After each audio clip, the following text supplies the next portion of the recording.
નમસ્કાર મિત્રો, એસ્ટ્રોલોજી સ્ટેશનના મારા આજના આ વિડીયોમાં હું એસ્ટ્રોલોજર મેહુલ પટેલ આપ સર્વનું ખૂબ ખૂબ હાર્દિક સ્વાગત કરું છું. એસ્ટ્રોલોજી સ્ટેશનના મારા આજના આ વિડીયોમાં આપણે વાત કરી રહ્યા છીએ મેષ જન્મ લગ્નની જન્મ કુંડલીમાં 9મા ભાવમાં જો સૂર્ય હોય તો એનું કેવું યા તો શું ફળ મળે એ બાબત. તો સર્વપ્રથમ તો તમારી જન્મ કુંડલીમાં જ્યાં લગ્ન યા તો જન્મ લગ્ન એવું લખેલું છે ત્યાં જો એક લખેલું છે તો તમારી જન્મ કુંડલી જે છે એ મેષ જન્મ લગ્નની જન્મ કુંડલી છે એવું તમારે સમજવાનું છે.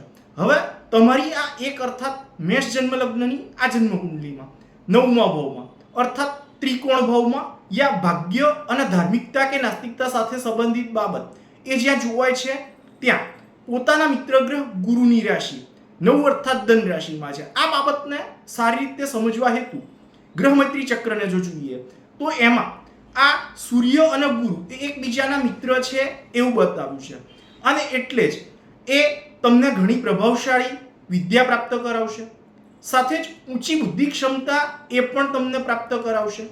ધાર્મિક બાબતોનું જ્ઞાન એ તમને અપાવશે. તમારી બુદ્ધિના યોગ દ્વારા ભાગ્ય બળની મહત્તમ વૃદ્ધિ એ તમારા જીવનમાં કરાવશે. તમારા સંતાન સાથેના સંબંધ યા મનમેળની બાબતમાં સંતાનથી ઉત્તમ પ્રકારનો મનમેળ કે સાથ સહકાર એ તમને જીવનની દરેક બાબતમાં પ્રાપ્ત કરાવશે. સાથે જ વાણી અને વાચાના વ્યવહાર દ્વારા સારો પ્રભાવ અને યશ એ પણ તમને પ્રાપ્ત કરાવશે. ઈશ્વર યા પરમ તત્વના અસ્તિત્વની બાબતમાં અને તેના ન્યાયની બાબતમાં વિશ્વાસ રાખનાર એવા એ તમને બનાવશે. પોતાની એકમાત્ર સાતમી મિત્ર દ્રષ્ટિથી ભાઈ બહેન અને તેમની સાથેનો મેળ યા તેમનાથી જીવનમાં મળનાર સાથ સહકાર અને તમારા પોતાની પરાક્રમ વૃત્તિ એની સાથે સંબંધિત બાબત એ જ્યાં જોવાય છે ત્યાં પોતાના મિત્ર ગ્રહ બુધની રાશિ 3 અર્થાત મિથુન રાશિ જ્યાં આવે છે ત્યાં અર્થાત ત્રીજા ભાવને જોતો હોવાથી આ બાબતને સમજવા હેતુ ફરી એકવાર ગ્રહ મૈત્રી ચક્રને જો જોઈએ તો એમાં જોતા આ સૂર્ય અને બુધ એ એકબીજાના મિત્ર છે એવું દર્શાવે છે અને એટલે જ એ તમારા ભાઈ બહેનો સાથેના પરસ્પરના સ્નેહ સંબંધને સારો યા તો સુદૃઢ બનાવશે.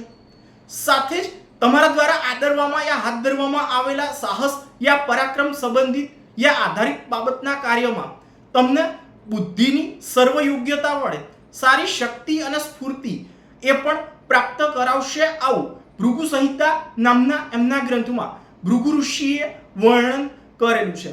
તો મિત્રો, આ તો હતો મારો આજનો આ વિડીયો તમને કેવો લાગ્યો એ મને અવશ્યથી જ લખી અને જણાવજો. તથા સાથે જ મારા આવા જ અન્ય માહિતીસભર વિડીયોને જોવા માટે મારી આ ચેનલને સબસ્ક્રાઇબ અવશ્યથી જ કરજો અને વધુમાં વધુ સબસ્ક્રાઇબ પણ અવશ્યથી જ કરાવજો. નમસ્કાર.